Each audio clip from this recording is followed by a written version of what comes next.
Halo guys, welcome back to my channel. Di video kali ini kita akan membahas Higeki no Genkyo episode 6 part pertama.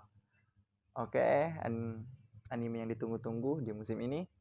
Tanpa banyak basa-basi lagi, kita langsung saja ke videonya. Ini adalah peraturan undang-undang untuk negeri ini. Aku bisa langsung menghafalnya hanya dengan sekali baca. Mungkin ini karena cheatku sebagai last boss. Tapi aku terus baca berulang-ulang agar bisa lebih memahaminya. Diriku yang lain, Frido yang ada di dalam game, memanfaatkan undang-undang ini. Mulai dari kontrak perbudakan hingga hukum-hukum yang berlaku, memanfaatkan semuanya untuk melakukan kegilaannya. Karena itu, aku ingin mempelajarinya dengan tekun agar aku tidak membuat kesalahan yang sama. Aku harus memahaminya karena undang-undang ini bukan untuk disalahgunakan, tapi untuk melindungi semua rakyatku. Untungnya di perpustakaan ini selalu ada yang menemaniku. Sesosok wanita dengan rambut kuning seperti ibuku. Jadi aku tidak terlalu kesepian dalam mempelajari hal-hal ini. Cantiknya, buku apa itu? Buku ini, Mbak Yu. Buku ini berisi banyak cara membuat hiasan bunga yang cantik loh.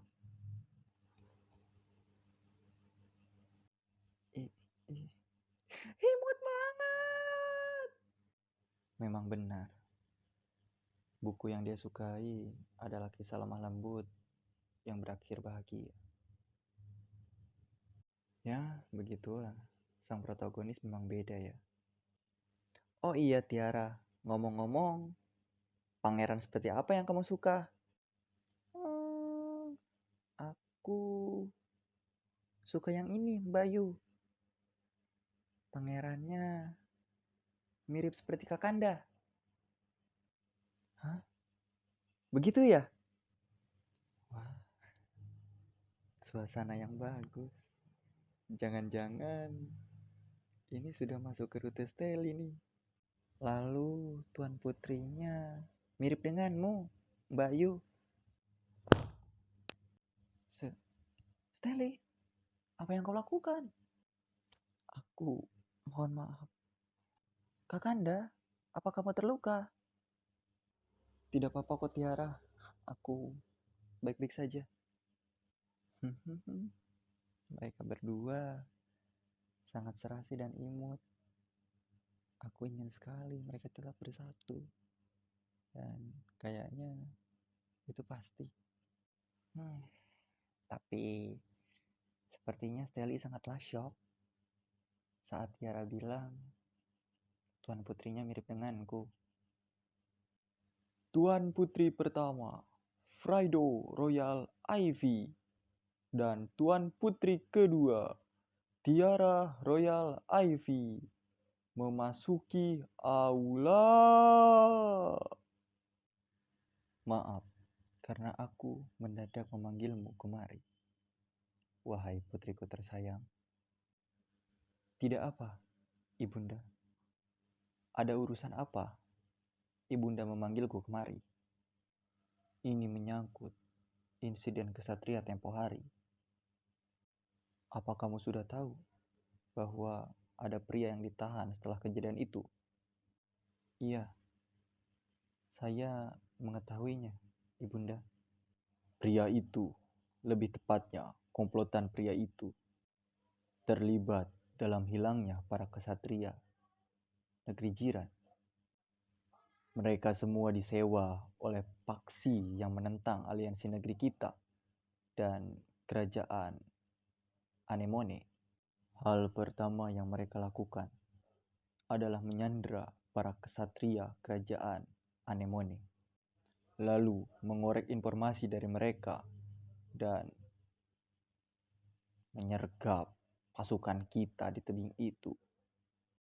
Namun, sungguh sangat disayangkan, pria ini tidak tahu menahu siapa yang menyuruh komplotan itu.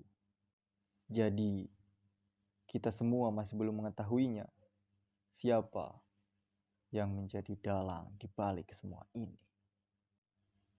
Fraido, aku dengar dari Alberto bahwa kamu dengan sukarela belajar undang-undang negeri kita untuk memperdalam pengetahuanmu, bukan?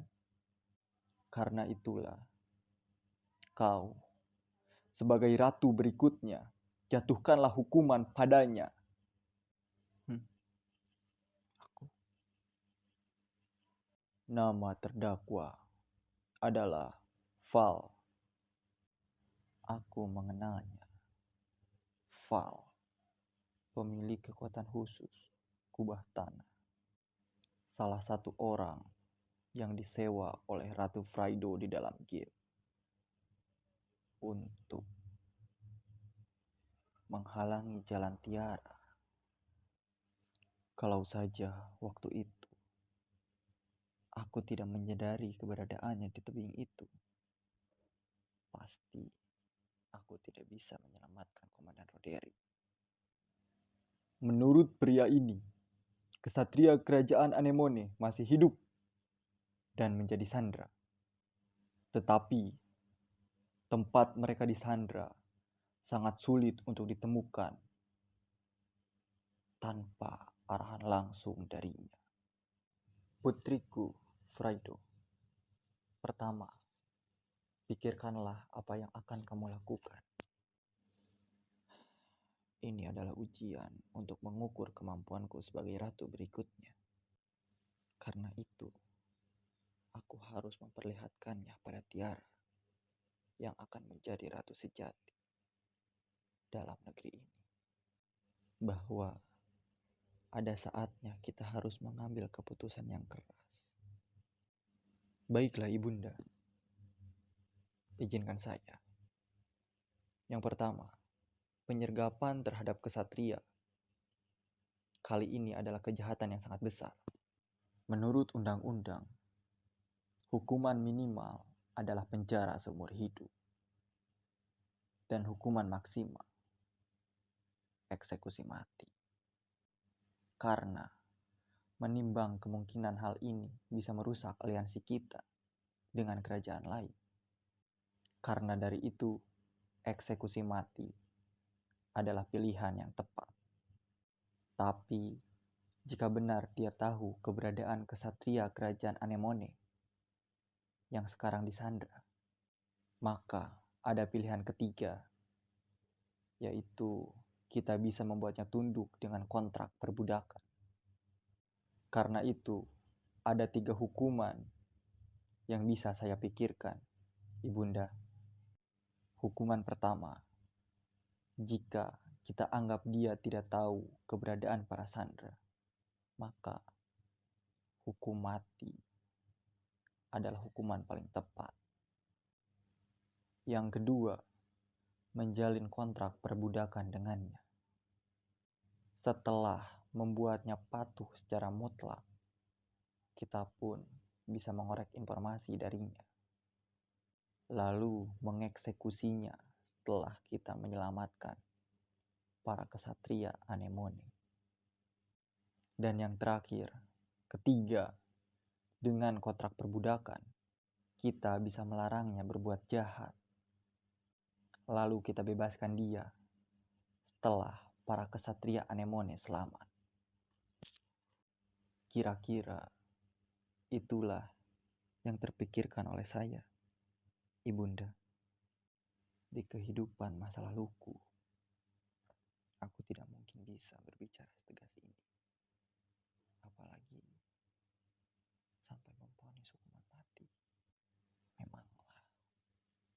Fraido, si ratu antagonis berhati kejam. Kalau begitu, pilihlah di antaranya hukuman yang pantas untuk dia. Aku, sebagai ratu negeri ini, menyerahkan keputusan itu padamu sebagai Tuan Putri pertama untuk menjatuhkan hukuman atas terdakwa. Yang pertama, utamakan penyelamatan kesatria kerajaan Anemone, Ibunda. Karena mereka masih hidup, kita tidak bisa mengabaikannya, bukan? Setelah itu, kita hanya perlu menjalin kontrak perbudakan. Sekalipun nanti dia akan dieksekusi atau tidak, perbuatannya tidak bisa dimaafkan. Dosanya tidak bisa ditebus dengan kematiannya. Tetapi, tolong lepaskan kain yang membungkam mulutnya itu, prajurit. Mbak Yu, jangan khawatir. Kau berani bicara hal yang tidak perlu, maka akan dieksekusi di tempat. Karena itu, kau hanya harus menjawab pertanyaanku. Namamu adalah Pal, iya kan? Hukuman seperti apa yang kamu inginkan? Jika kamu menjalin kontrak perbudakan, maka kamu tidak akan bisa lagi berbuat dosa. Tidak akan bisa lagi keluar dari negeri ini. Meskipun kau dihajar, hal yang berharga bagimu direbut. Meskipun itu semua terjadi, tetap saja kamu tidak bisa membalas ataupun melawan dengan tanganmu sendiri. Ya, bisa dibilang neraka yang menantimu jauh lebih mengerikan daripada kematian.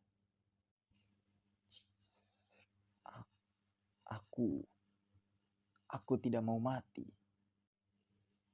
Aku akan menjalani kontrak perbudakan atau apalah itu namanya. Jadi, baiklah, aku paham. Ibunda, dia akan menjalin kontrak perbudakan. Setelah itu, kita akan membebaskannya. Oke guys, sekian saja video episode part pertama.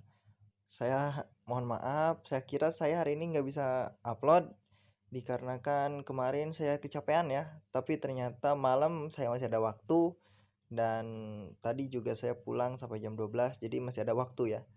Dan ya terima kasih yang udah nonton dan see you next video. Kita lanjut di Higeki no Genkyo episode 6 part kedua dan juga tentang mental health issue. Jangan lupa join Discord di deskripsi. Terima kasih udah nonton.